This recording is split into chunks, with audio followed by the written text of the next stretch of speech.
Hello friends, we are live now. Good morning to all of you. Johar. This is Gandhi sir and welcome to Focus Study with Abhi. तो आज हम लोग झारखंड की class में आगे बढ़ते हुए झारखंड की वनों का अध्ययन करेंगे। झारखंड की पहचान झाड़ झंखाड़ से है, तो झाड़ झंखाड़ का अध्ययन करेंगे। क्लास देखने के बाद आप सभी लोग कमेंट सेक्शन में जाके कमेंट करिएगा कि क्लास में क्या कमियां हैं और क्लास में क्या संशोधन किया जा सकता है। ये क्लास आपका यूट्यूब में डेमो के रूप में है। यही क्लास आपका एप्लीकेशन में मिनिमम फी पर उपलब्ध है। फोकस स्टडी विद अभी को आप प्ले स्टोर से इंस्टॉल कर लीजिएगा या डिस्क्रिप्शन में लिंक दिया हुआ है, वहां से भी आप इंस्टॉल कर लेंगे। आप टेलीग्राम ग्रुप जेपीएससी और जेएसएससी में ज्वाइन कर जाइएगा। वहां पर आपको जो आपके सामने हैंड रिटन पीडीएफ नोट्स आपको जो दिख रहा है, वो मलाई के रूप में जो भी हमें फ्री कंटेंट शेयर करना होगा हम वहां पर शेयर कर देंगे। कमेंट सेक्शन में जाके आप लोग कमेंट जरूर करिएगा। चलिए आते हैं हम लोग झारखंड की वनों के अध्ययन पर। तो आपका पहला पॉइंट यहाँ पर दिया हुआ है, झारखंड में वनों का वर्गीकरण। भैया वनों का वर्गीकरण के पहले हम लोग झारखंड की वनों को पढ़ लें कि झारखंड में कितना परसेंट क्या है, कैसे है और वन की क्षेत्र क्या है। इसके बाद हम लोग चले आएंगे झारखंड की वनों का वर्गीकरण पर। तो गवर्नमेंट डाटा के आधार पर झारखंड की जो क्षेत्रफल है वनों के लिए, वो आपका क्या है, वो आपका 79,716। हाँ, आपको एक चीज और देखने को मिल सकता है, ये दोनों में जो भी मिल जाए दोनों फैक्ट को आप आंकड़े को सही मानेंगे। जो मिल जाए दोनों में कोई दिक्कत नहीं है। किलोमीटर स्क्वायर में रहेगा, ये आप 100% मान लीजिए। ये आपका क्या है, जो भी रहता है वो 100% होता है। तो ये झारखंड की क्षेत्रफल है गवर्नमेंट डाटा के आधार पर, इसे आप 100% मानेंगे। इस 100% में इतना पर कहा जाए तो झारखंड में अभी लेटेस्ट आंकड़ों के आधार पर आपका झारखंड में वन कितने भैया, आपका एक डिजिट पॉइंट भी आपको नहीं छोड़ने हैं, इतने परसेंट कहा जाए या इतना क्षेत्र कहा जाए किलोमीटर स्क्वायर पर आपका क्या है, वन है। 23,721.41 किलोमीटर स्क्वायर पर क्या है, वन है। कहाँ पर, झारखंड में। इसलिए यदि आप परसेंटेज पर देखेंगे, आप इसे 100% माने, आप इसे क्या माने, 100%। इसे यदि आप परसेंटेज पर करेंगे तो आपका ये परसेंट कट के कितना आ जाएगा, ये परसेंट आपका आ जाएगा 29.76%। अर्थात जो ब्रिटिश कालीन 1927 में जो फॉरेस्ट के लिए एक्ट बना था, वो 33% बताता है कि आप पूरी भारत को 100% मान लें तो पूरी भारत पर 33% पर वन होनी चाहिए पर्यावरण संतुलन के लिए। हमारे भारतीय संविधान में भी 48 ये बताता है कि राज्य वनों का संरक्षण करेगा, वनों का बचाव करेगा, पर्यावरण का सुरक्षा करेगा, वन्य जीव का वृद्धि और पालन और संरक्षण करेगा। ये अनुच्छेद 48 ये भी बताता है। तो आपका झारखंड में वनों को देखा जाए तो 29.76% है 100% पर। इसे क्षेत्रफल पर आप देखेंगे तो 23,721.41% है। 41 किलोमीटर स्क्वायर है। सारा बात आपको पीडीएफ में हैंड रिटन मिलेगा, आपको। चलिए यहाँ तक तो बातें क्लियर हो गई। प्रत्येक 2 वर्ष में आंकड़े जारी किए जाते हैं, वन रिपोर्ट प्रत्येक 2 वर्ष में जारी किए जाते हैं। इन 2 वर्षों में देखा जाए तो झारखंड में वनों का जो वृद्धि है इतना कहा जाए तो इतना आपका किलोमीटर क्षेत्र पर झारखंड में वन बढ़ा है।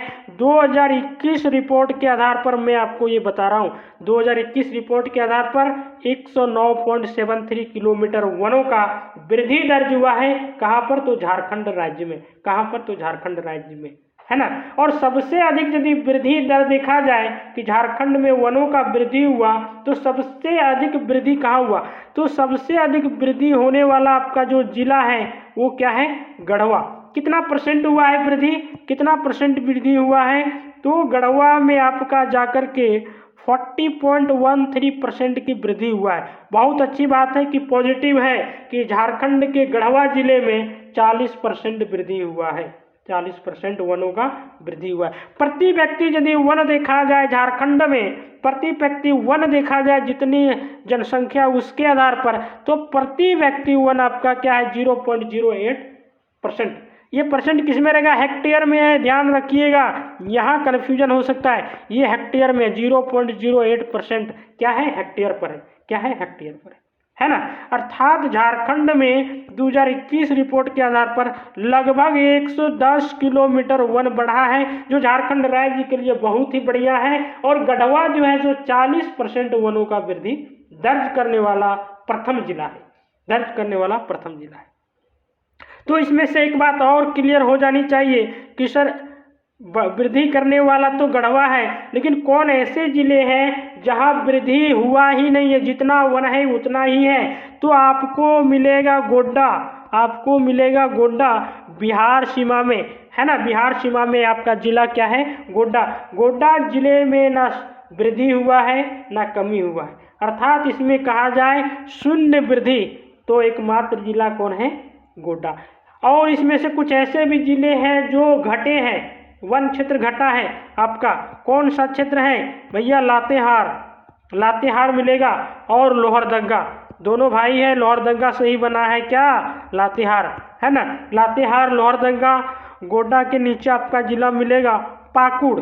यहाँ भी जंगलों का कहा जाए तो वन क्षेत्र घटा है। एक क्षेत्र और है जो इम्पोर्टेंट भी है आपका, कोडरमा, कोडरमा।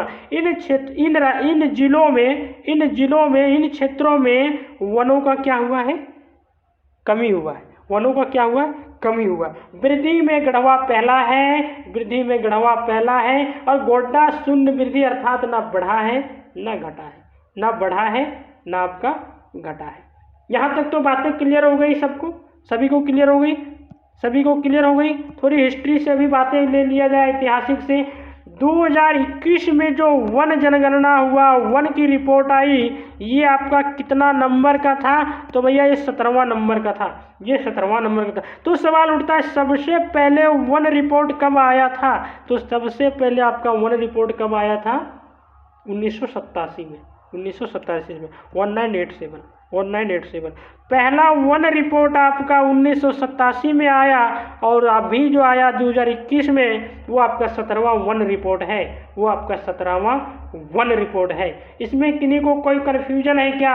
हाँ, एक बात तो, एक सवाल तो उठनी चाहिए कि सर आपने वन के आंकड़े बता दिए, लेकिन आपने ये नहीं बताया वन क्या है, वन क्या है। वनावरण क्षेत्र नाम सुनेंगे, वृक्षाच्छादन क्षेत्र नाम सुने होंगे, तो वनावरण किसे कहते हैं। मान लीजिए ये कोई क्षेत्र है, और इस क्षेत्र का लंबाई चौड़ाई देखा जाए तो मिनिमम कितने है भैया, 1 हेक्टेयर।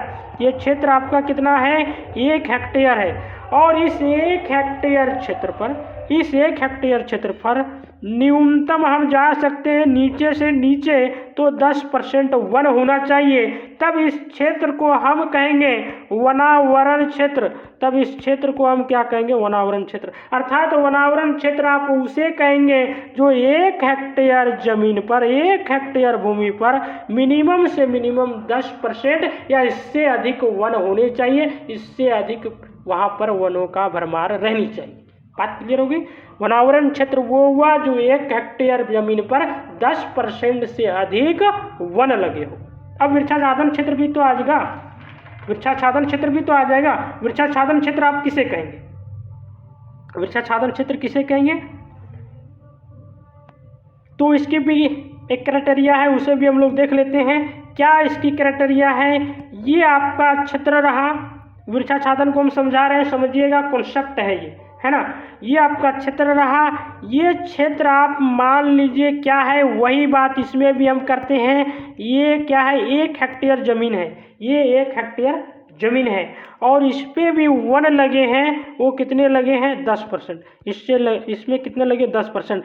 इससे अधिक या फिर कहा जाए ये बाउंड्री लाइन मान लिया जाए, और इससे नीचे वन लगे हैं और इससे नीचे जमीन भी है, तो भैया वो क्षेत्र आपका कहलाएगा, क्या कहलाएगा, वृक्षाच्छादन क्षेत्र। वो क्या कहलाएगा, वृक्षाच्छादन क्षेत्र या फिर वृक्षाच्छादन क्षेत्र, है ना। वृक्षाच्छादन क्षेत्र, वृक्षाच्छादन क्षेत्र का मतलब हुआ कि 1 हेक्टेयर भूमि पर 10% से कम जंगल लगे तो वृक्षाच्छादन क्षेत्र हो जाएगा, और 1 हेक्टेयर भूमि पर 10% से अधिक लगे जंगल हैं तो आप उसे क्या कहेंगे, वनावरण क्षेत्र। तो आप उसे क्या कहेंगे, वनावरण क्षेत्र, वनावरण क्षेत्र। कॉन्सेप्ट क्लियर हो गई।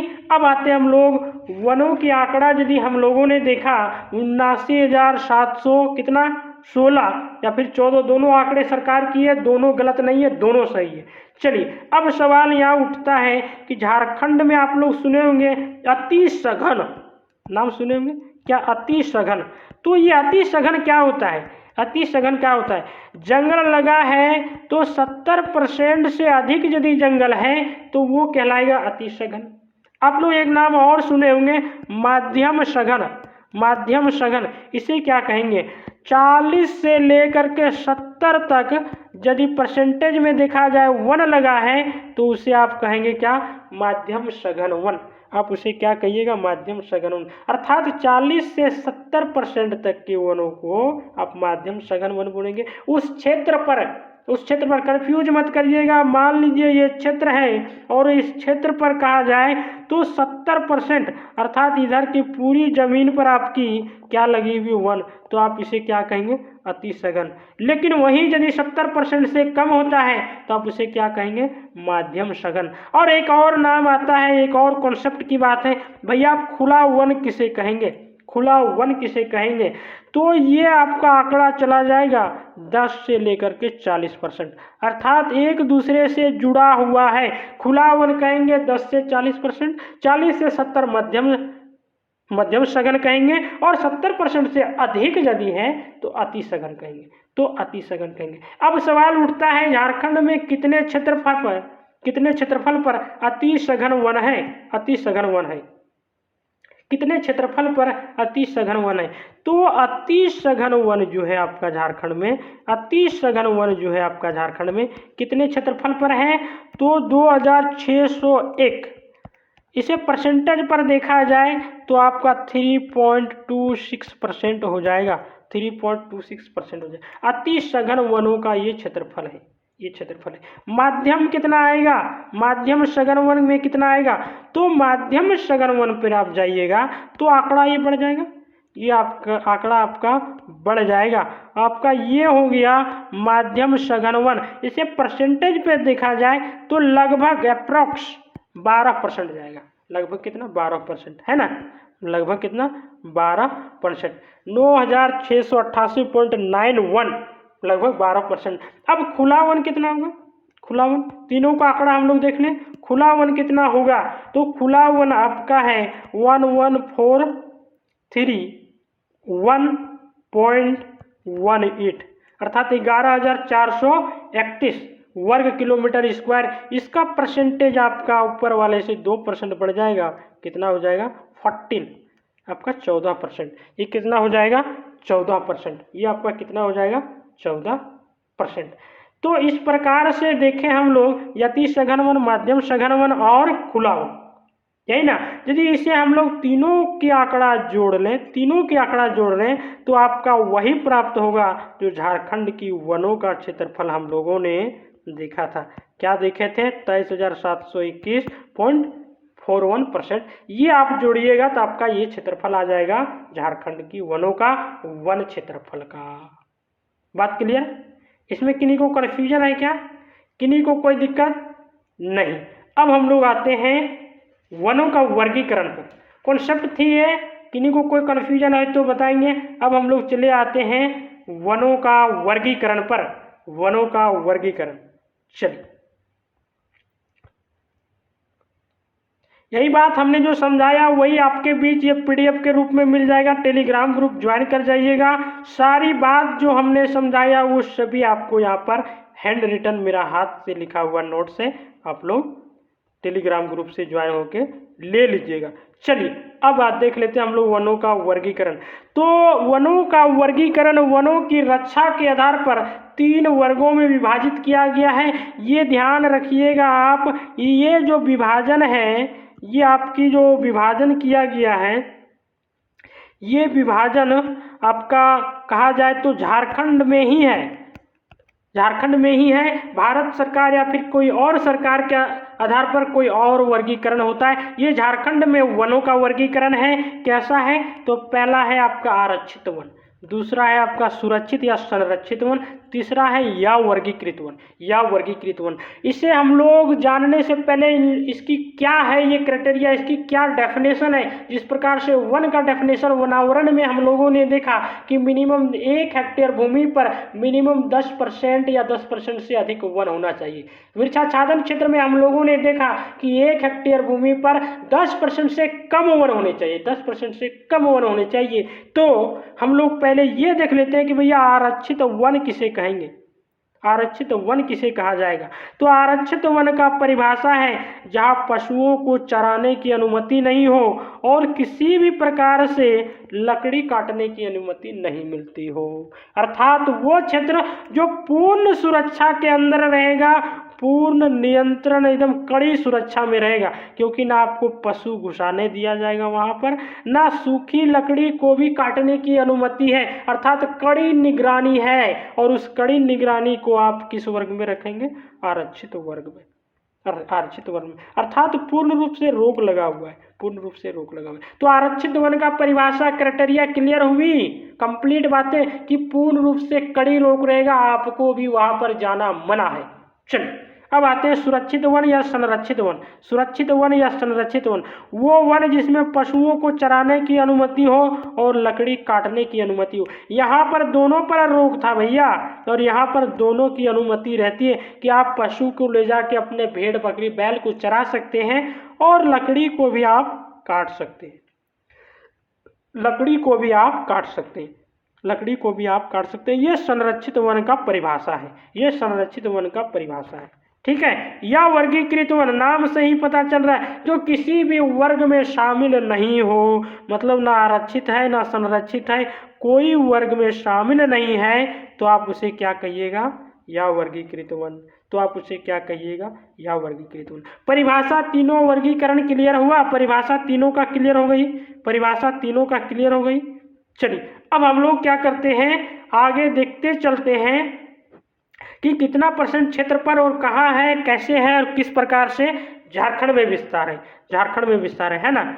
तो हम लोगों ने परिभाषा देख लिया, बिना अनुमति का सभी कार्य रोक, ये सरकार के नियंत्रण है ना, सरकार इस पे भी शुल्क लेती है ना। या वर्गीकृत वन पर भी सरकार शुल्क लेती है, इस पे भी सरकार का नियंत्रण है, और इस पे तो सरकार की अनुमति के बिना शोध कार्य भी रुका हुआ है। शोध संशोधन कार्य भी यदि करना चाहें, कुछ नई आविष्कार भी वहां जाके करना चाहें, तो बिना अनुमति से आपको रोक लगी हुई।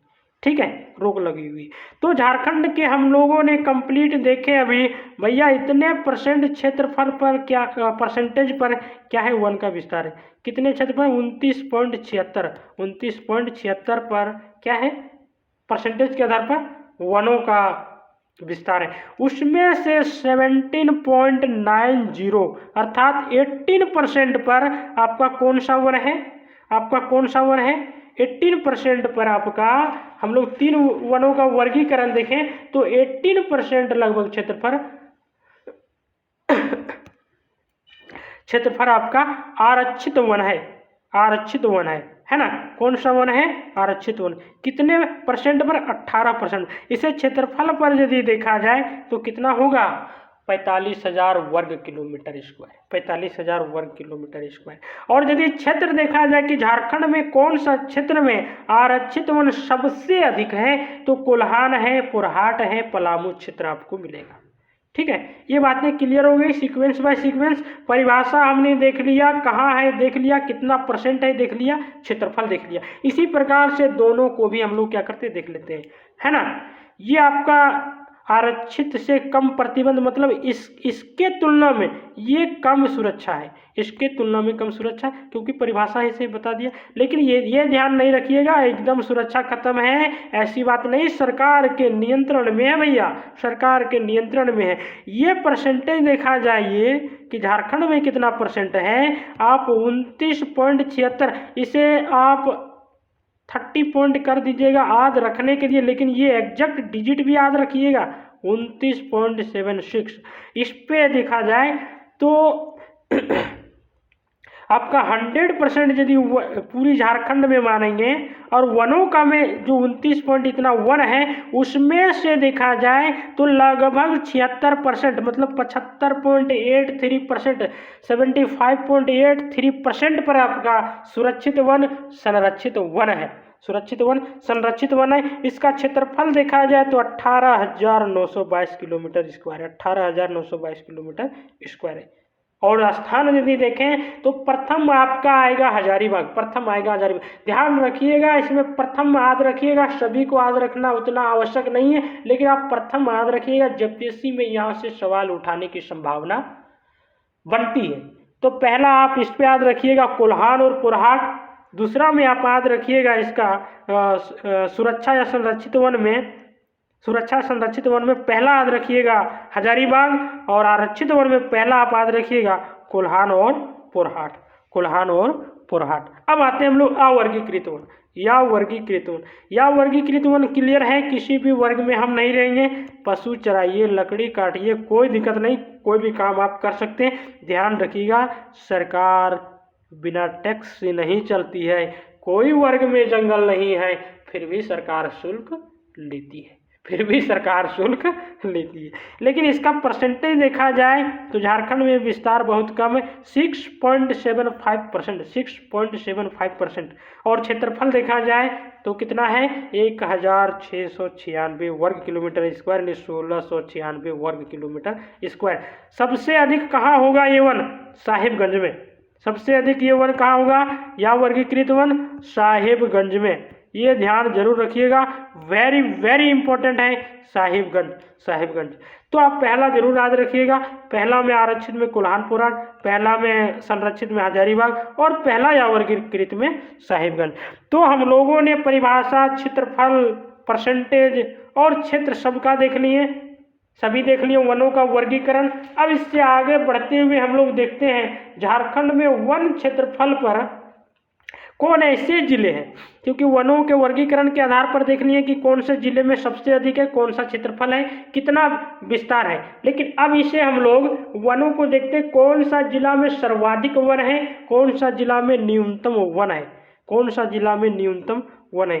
क्योंकि इस पर भी आप लोग का हमने हैंड रिटन नोट्स बना के रखा है। भैया वो आपका कहाँ चला गया, वहाँ से मैं आप, हाँ चलो जी मिल गया, मिल गया, आ गया आपका। ये रहा पीडीएफ, ये रहा पीडीएफ। ये आंकड़ा जरूर याद रखिएगा। छठी जेपीएससी में आपका जामताड़ा से पूछा था कि सबसे अधिक न्यूनतम वन क्षेत्रफल वाला जिला कौन है, तो उस समय जामताड़ा था, आज भी जामताड़ा ही है, आज भी जामताड़ा है। तो यहाँ से प्रश्न रहने की संभावना बनती है। तो हम लोग यहाँ देखते हैं सर्वाधिक वन क्षेत्रफल वाले कितने, 4 जिले, सर्वाधिक वन क्षेत्रफल वाले 4 जिले। आप 3 जरूर याद रखिएगा, आप 3 जरूर याद रखिएगा।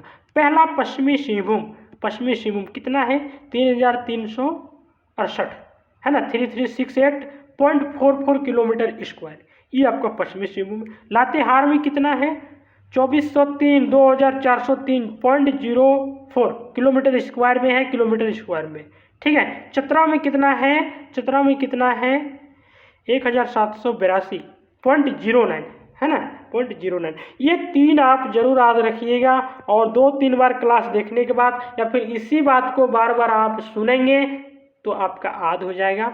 बार बार रिवीजन ही एकमात्र उपाय है नौकरी लेने का, याद रखने का। कोई भी धरती पर यदि इंसान पैदा हुआ है और ये कह दे कि हमने एक बार पढ़े और याद रह गया, तो आंख मूंद कर आप कह दीजिएगा उसका माइंड डिस्टर्ब है, वो इंसान का एक तार कटा हुआ है, ठीक है। क्यों, क्योंकि आप जब तक रिवीजन नहीं करिएगा तब तक याद रह ही नहीं सकता है। कुछ बातें हैं जो याद रह जाती है, लेकिन यदि ये कह दे कोई कि हमने एक बार पढ़ा और याद रह गया, भैया उसका माइंड डिस्टर्ब है या फिर वो अपवाद इंसान में। चलिए, सर्वाधिक क्षेत्रफल वाले जिले हमने 3 देखे, 4 का भी आंकड़ा आपका पीडीएफ में दिया हुआ है, 3 जरूर याद रखिएगा। पश्चिमी सिंहभूम पहला है 3,368। न्यूनतम क्षेत्रफल वाले 4 जिले, न्यूनतम क्षेत्रफल वाले 4 जिले। और ये छठी जेपीएससी में यहाँ से सवाल पूछा है, छठी जेपीएससी में पूछा है, और जेएसएससी में तो सवालों का भरमार है, और यही सेक्शन से सबसे अधिक सवाल अभी तक पूछा गया। चलिए, जामताड़ा, जामताड़ा में न्यूनतम है, न्यूनतम है, न्यूनतम है, सबसे कम कहाँ है? जामताड़ा में क्या है? 106.02 किलोमीटर स्क्वायर। थोड़ा उससे ज़्यादा कहाँ पर है? देवघर। कन्फ्यूजन यही दो ऑप्शन करेगा, जामताड़ा देवघर, जामताड़ा देवघर, जामताड़ा देवघर, है ना, जामताड़ा देवघर। तो जामताड़ा को आप याद रखिएगा। जाम हो गया, ट्रैफिक जाम हो गया। ट्रैफिक जाम होने से क्या हो गया? प्रदूषण बढ़ गया। प्रदूषण क्यों बढ़ा? क्योंकि जंगल कम है, वन कम है। क्लियर हो गई? चलिए, जाम हो गया, जाम हो गया, क्या हो गया? प्रदूषण बढ़ गया। प्रदूषण बढ़ गया, क्यों बढ़ गया? क्योंकि जंगल कम है। इसके बाद आपका देवघर आएगा, इसके बाद आपका धनबाद आएगा। 2018 आपका धनबाद का आंकड़ा है, देवघर का 205 है, और इस तरह जैसे जैसे जाएंगे आपका आंकड़ा बढ़ते जाएगा। न्यूनतम वन आप याद रखिएगा जामताड़ा, इसके बाद देवघर। देवघर से ज़्यादा याद रखने की जरूरत नहीं, प्रश्न पूछेगा यही दो से पूछेगा। सर्वाधिक वन प्रतिशत, आज भी प्रतिशत में बना हुआ है और कायम रखा है अपना क्षेत्र। कौन? तो लातेहार। सर्वाधिक वन प्रतिशत वाले जंगल है लातेहार। ठीक है। दूसरा चतरा, कितना परसेंट है? 56%। 56% क्षेत्रफल क्या है भैया?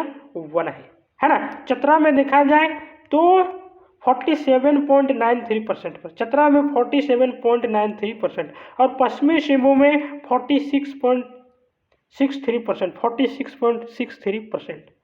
ठीक है। पश्चिमी सिंहभूम में परसेंटेज पर आधार पर आपका देखा जाए तो पश्चिमी सिंहभूम तीसरे नंबर पर आ जा रहा है। पश्चिमी सिंहभूम तीसरे नंबर पर आ रहा है, और क्षेत्रफल में क्या था? पहले नंबर पर कितना था? 3368.44 किलोमीटर स्क्वायर। ठीक है। तो ध्यान रखिएगा, तीसरे नंबर पर परसेंटेज में है और पहले नंबर पर क्षेत्रफल है। कौन सा जिला? पश्चिमी सिंहभूम। और परसेंटेज पर पहला जिला है लातेहार और दूसरा चतरा, दूसरा चतरा। किन्हीं को कन्फ्यूजन हो रही है क्या? बार बार आप सुनिएगा, इस बात को जरूर देखिएगा, हो जाएगा। चलिए, न्यूनतम वन प्रतिशत, अब आ गया न्यूनतम वन प्रतिशत। न्यूनतम वन प्रतिशत में जामताड़ा वही न्यूनतम क्षेत्रफल में भी था। कितना था क्षेत्रफल? 106.02 किलोमीटर स्क्वायर, है ना। तो आपको परसेंटेज में भी वो न्यूनतम में पहला है। न्यूनतम कितना परसेंट पर है?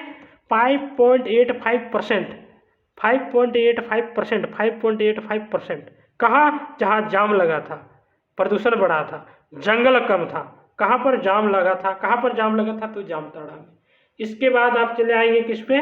देवघर में। देवघर में भी परसेंटेज में बहुत अच्छा है कि दूसरा स्थान पर क्षेत्रफल में भी था और परसेंटेज में भी है। 8.31%, 8.31%, 8.31%, है ना। और चौथा नंबर पर आपका आ जाएगा धनबाद जिला। चौथा नंबर पर कौन आ जाएगा आपका?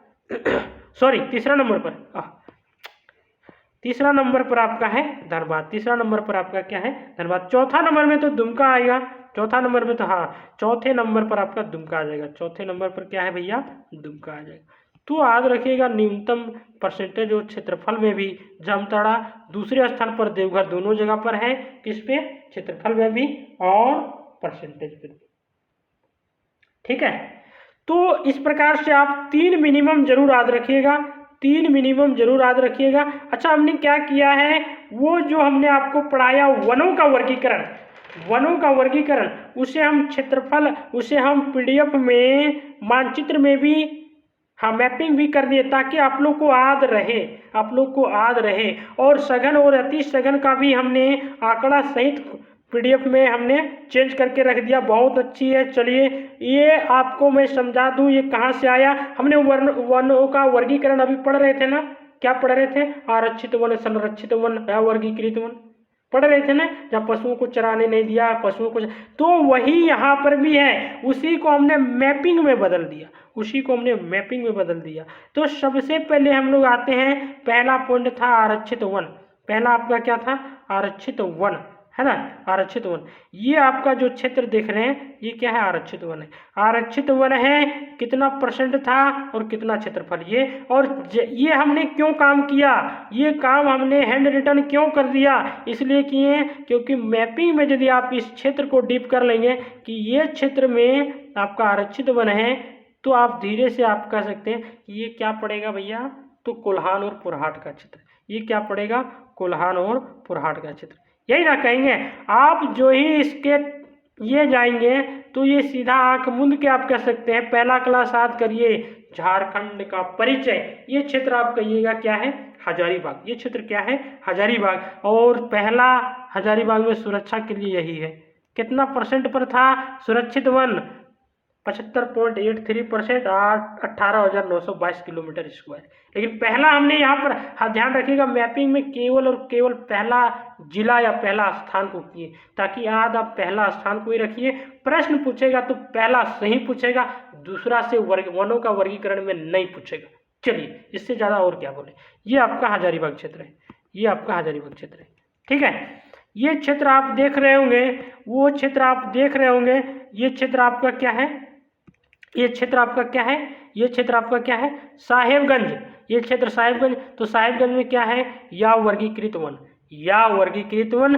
और या वर्गीकृत वन पूरा देखा जाए तो कितना? हाँ, हमने ये लिखा 17.94। तो केवल यही नहीं, ये पहला को हमने इंगित किया ताकि याद रहे वो क्षेत्र। और इस प्रकार से मैपिंग से करने का पीछे एक ही मकसद होता है कि आपको ज़्यादा से ज़्यादा टाइम तक आपके दिमाग में ये चीज़ जगह बना के रखे, याद रहे। क्योंकि नौकरी अदाश पर निर्भर है, बुद्धि सेकेंडरी है। चल ठीक है, बात क्लियर हो गई। चलिए, और हमने क्या किया? सघन वन, अति सघन वन, कितना आंकड़ा 33% कैसे होता है, सारा चीज पीडीएफ में हमने मेंशन कर दिया है। सारा चीज पीडीएफ में हमने मेंशन कर दिया। अब आते हैं हम लोग, एक और कॉन्सेप्ट है जो आपका जेपीएससी में कभी ना कभी पूछेगा और जेपीएससी के लिए मोस्ट इंपॉर्टेंट टॉपिक ये माना जाता है। इसी का है, इसी का पार्ट है। क्या है? झारखंड में वन प्रदेश जो है वो दो भागों में बांटा जाता है। झारखंड में वन प्रदेश दो भागों में बांटा जाता है। झारखंड में जो आपका वन प्रदेश है वो दो भागों में बांटा जाता है। तो इन दो भागों को पहले हम समझ लेते हैं किस प्रकार से बांटा जाता है और क्या है इसके बांटने के पीछे क्राइटेरिया। चलो पहले हम लोग समझ लेते हैं, फिर हम लोग आते हैं ऑन द पॉइंट पर। चलो आप थोड़ा सा उधर रहिए और आ जाइए हम लोग मैपिंग पर। ये आपका है झारखंड, है ना? ये आपका है झारखंड। और इस झारखंड में आपका बीचों बीच से कर्क रेखा गुजरती है। अर्थात झारखंड की राजधानी होते हुए आपकी कर्क रेखा गुजरती है। तो वनों के विद्वानों ने ये देखा कि जो कर्क रेखा है इसके ऊपर के क्षेत्र, जो कर्क रेखा है इसके ऊपर का क्षेत्र और जो कर्क रेखा है इसके नीचे का क्षेत्र, दोनों में भारी अंतर देखने को मिला।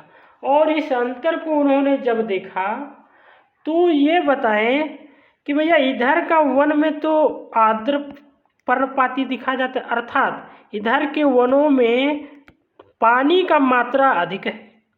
और इधर के वनों में देखा गया कि भैया इधर के वनों में तो शुष्कता है, मतलब शुष्क अधिक है। अर्थात ऊपर वाले वनों के तुलना में पानी का मात्रा यहाँ पर क्या है? कमी है। किधर? तो कर्क रेखा से नीचे। और ऊपर में देखा, क्या देखा कि पानी की मात्रा वनों में अधिक है। अर्थात यहाँ पर जो वन पाए जाएंगे वो पानी अधिक के कारण आर्द्र पर्णपाती वन होगा। आर्द्र का मतलब ही होता है क्या? आर्द्र का मतलब होता है नमी, मतलब नमी की अधिक मात्रा यहाँ की वनों में देखने को मिलेगी। यहाँ के पेड़ पौधों में नमी की मात्रा देखने को मिलेगी। यही कर्क रेखा से नीचे जो है यहाँ पर नमी की मात्रा कमी के कारण शुष्कता देखने को मिलेगा, सूखा हुआ पेड़ पौधा अधिक देखने को मिलेगा। ये बात भूगोलवेत्ताओं ने झारखंड में कर्क रेखा के आधार मानते हुए बताई। और उन्होंने यहाँ तक भी बताए कि ये जो है यहाँ पर जो भी वन है इसके पीछे कारण कुछ और नहीं, शुष्कता के पीछे कारण है यहाँ की वर्षा में कमी। अर्थात वर्षा में कमी का मतलब क्या हुआ? वर्षा में कमी का मतलब ऊपर वाले के तुलना में नीचे वर्षा कम होना। अर्थात कर्क रेखा से ऊपर अधिक वर्षा की उपलब्धता है और कर्क रेखा से नीचे वर्षा की कम उपलब्धता है। ठीक है, ये कैसे हो सकता है? ये कैसे हो सकता है? यहाँ जो वर्षा है वो लगभग 120 सेंटीमीटर से कम। बात समझिएगा, कॉन्सेप्ट है, कॉन्सेप्चुअल बात है, समझिएगा, समझ आ जाएगा तो कोई दिक्कत नहीं। क्या है? यहाँ पर जो है वर्षा वो भैया 120 सेंटीमीटर से कम है, और यहाँ पर जो वर्षा है अर्थात कर्क रेखा से ऊपर यहाँ पर 120 सेंटीमीटर से अधिक है। तो निश्चित रूप से पानी की मात्रा, वर्षा की मात्रा यहाँ पर अधिक होगी, अर्थात कर्क रेखा से ऊपर, कर्क रेखा से ऊपर, कर्क रेखा से ऊपर 120 अर्थात वर्षा अधिक, वर्षा अधिक, और कर्क रेखा से नीचे 120 से कम अर्थात वर्षा कम। तो निश्चित रूप से यहाँ शुष्कता पाया जाएगा और निश्चित रूप से यहाँ आर्द्रता पाया जाएगा, आर्द्रता अधिक होगा, नमी अधिक ऊपर में होगा, नमी कम नीचे होगा। अब बातें क्लियर हो गई। इसी के आधार पर हमारे भूगोलवेत्ताओं ने झारखंड के वन प्रदेश को दो भागों में बांटे, दो भागों में बांटे। एक लाइन में कहा जा सकता है तो आप ये कह सकते हैं कि जहाँ वर्षा अधिक है वो आर्द्र पर्णपाती होगा, जहाँ वर्षा कम है वो शुष्क पर्णपाती वन होगा, शुष्क पर्णपाती वन होगा। वो क्षेत्र क्या होगा? तो लगभग उन्होंने डिसाइड किया कि कर्क रेखा से ऊपर में वो क्षेत्र हो जाएगा आर्द्र में, कर्क रेखा से नीचे जो क्षेत्र हो जाएगा वो हो जाएगा आपका शुष्क में। लगभग की बातें हैं, है ना। चलिए अब आते हैं हम लोग पॉइंट पर, अब आते हैं आपका हैंड रिटन नोट्स पीडीएफ पर। क्या है, कैसा नोट्स बना है, अब इस पर हम लोग बात करते हैं। अब इसे हम लोग समझते हैं कि ये नोट्स क्या कहना चाह रहा है ना। देखिए, उष्ण कटिबंधीय आर्द्र पर्णपाती वन, उष्ण कटिबंधीय आर्द्र पर्णपाती वन, है ना, उष्ण कटिबंधीय आर्द्र पर्णपाती। यहाँ पर क्या है? आर्द्र है। आर्द्र का मतलब हुआ 120 सेंटीमीटर से अधिक वर्षा वाले आर्द्र पतझड़ वन पाए जाएंगे। बात क्लियर हो गई? वही कॉन्सेप्ट है ना। ये क्षेत्र क्या होगा? ये क्षेत्र क्या होगा? ये क्षेत्र आपका हो जाएगा संथाल और दक्षिणी लातेहार, ये दोनों जरूर याद रखिएगा, संथाल और दक्षिणी लातेहार। कर्क रेखा को एक निश्चित लगभग रूप में आधार समझाने के लिए आधार माना गया है, ना कि वो वही कर्क रेखा के ऊपर एकदम 120 से ज़्यादा होगा, वही कर्क रेखा से नीचे एकदम 120 से कम होगा, ऐसा बात नहीं है। लेकिन वो आधार हम लोगों को समझाने के लिए, है ना, झारखंड को देखते हुए भूगोलवेत्ताओं ने वो जो दर्ज किए बातें वो बिल्कुल सही है। चलिए, संथाल में, दक्षिणी लातेहार में प्रभाव एकदम आर्द्र पर्णपाती वनों का देखने को मिलेगा, और आर्द्र पर्णपाती वनों का राजा क्या है? साल सखुआ, जिससे हम लोग झारखंड की पहचान है, झारखंड की अस्मिता है, झाड़ झंखाड़ बराबर साल बराबर झारखंड, है ना। चलिए, तो यहाँ कौन कौन सा वृक्ष पाया जाएगा? लगभग वृक्ष दोनों में समान पाए जाते हैं। वहाँ पर आर्द्र रहेगा, यहाँ पर आर्द्र रहेगा, वहाँ पर शुष्क रहेगा। चलिए जी, साल, शीशम, जामुन, पलाश, सेमल, महुआ, बांस और जो आप जानते होंगे आप लिख दीजिएगा, कोई दिक्कत नहीं है। ये क्षेत्र देखा जाए परसेंटेज के आधार पर आर्द्र पर्णपाती वनों का, तो भैया 2.66% क्षेत्र पर है, 2.66% क्षेत्र पर, ठीक है। अब आते हैं हम लोग किसमें? उष्ण कटिबंधीय शुष्क पर्णपाती वन, उष्ण कटिबंधीय शुष्क पर्णपाती वन, अर्थात 120 सेंटीमीटर से वर्षा कम होगा, 120 सेंटीमीटर से वर्षा क्या होगा? कम होगा। ये क्षेत्र क्या होगा? ये क्षेत्र क्या होगा? ये क्षेत्र क्या होगा आपका? ये क्षेत्र गिरिडीह, सिंहभूम, हजारीबाग, धनबाद, है ना। इसमें पाया क्या जाएगा? बांस, सेमल, पलाश, महुआ इत्यादि। क्षेत्र क्या है? 93.25%, अर्थात सबसे अधिक क्षेत्र पर, मैक्सिमम क्षेत्र पर कौन सा वन पाया जा रहा है? कौन सा वन पाया जा रहा है? तो शुष्क पर्णपाती वन, अर्थात झारखंड में सबसे अधिक वनों को यदि देखा जाए तो कौन रहेगा? शुष्क पर्णपाती वन, शुष्क पर्णपाती वन, शुष्क पर्णपाती वन। बात क्लियर? शुष्क पर्णपाती वन। अब हम लोग यहाँ पर देख लेते हैं, अब हम लोग इस बात को यहाँ पे क्या करते हैं, देख लेते हैं, है ना। हमने मैपिंग में कर दिया ताकि आपको समझ में आ जाए। आपका ये रहा आर्द्र क्षेत्र, ये आपका क्या रहा? आर्द्र क्षेत्र, अर्थात इस क्षेत्र पर आप जहाँ पर ये स्टार लगा हुआ है, इन कंप्लीट क्षेत्रों पर आप यदि देखेंगे तो आपको आर्द्र पर्णपाती वन मिलेगा। अर्थात यहाँ पर जो है वो वर्षा क्या होगी, 120 से अधिक। यहाँ पर वर्षा 120 सेंटीमीटर से अधिक होगी। बात क्लियर? क्योंकि आर्द्र तो वहीं मिलेगा ना जहाँ 120 सेंटीमीटर से अधिक है। तो एक बात तो क्लियर हो गया कि आर्द्र पर्णपाती वन वहाँ होंगे जहाँ वर्षा की मात्रा अधिक होगी। अर्थात झारखंड में यदि वो क्षेत्र देखा जाए तो यही क्षेत्र है आर्द्र पर्णपाती वनों का, आर्द्र पर्णपाती वनों का। अब आते हैं हम लोग शुष्क पर्णपाती वन। शुष्क पर्णपाती वन, हाँ कुछ क्षेत्र यहाँ पर भी है। और हाँ एक बात बता दूं कि एग्जैक्ट यही क्षेत्र जो हमने दिखाया हुआ हाँ याद रखने के लिए यही क्षेत्र मानिएगा, लेकिन इसका प्रभाव झारखंड में अन्य जगहों पर भी देखने को मिलेगा, देखने को मिलेगा। क्योंकि हम लोगों ने अभी तुरंत देखा शुष्क पर्णपाती कितना है, लगभग कितना, लगभग आप सोच सकते हैं कि शुष्क पर्णपाती वन ही सबसे अधिक है, अर्थात वही सभी जगह पर विस्तार है। तो ऐसा नहीं कि हमने ये दिखाया, लेकिन आप ये काम जरूर करिएगा, यही याद रखने का ये क्राइटेरिया है। आप जो ये क्रॉस लगा हुआ है यहाँ पर कौन सा वन पाया जाएगा, शुष्क पर्णपाती वन। शुष्क पर्णपाती वन अर्थात 120 सेंटीमीटर से वर्षा कम, अर्थात यहाँ पर क्या होगा 120 सेंटीमीटर से वर्षा नीचे रहेगी, तभी तो शुष्क होगा, तभी तो शुष्क होगा। बात क्लियर हो गई? 120 सेंटीमीटर से वर्षा कम।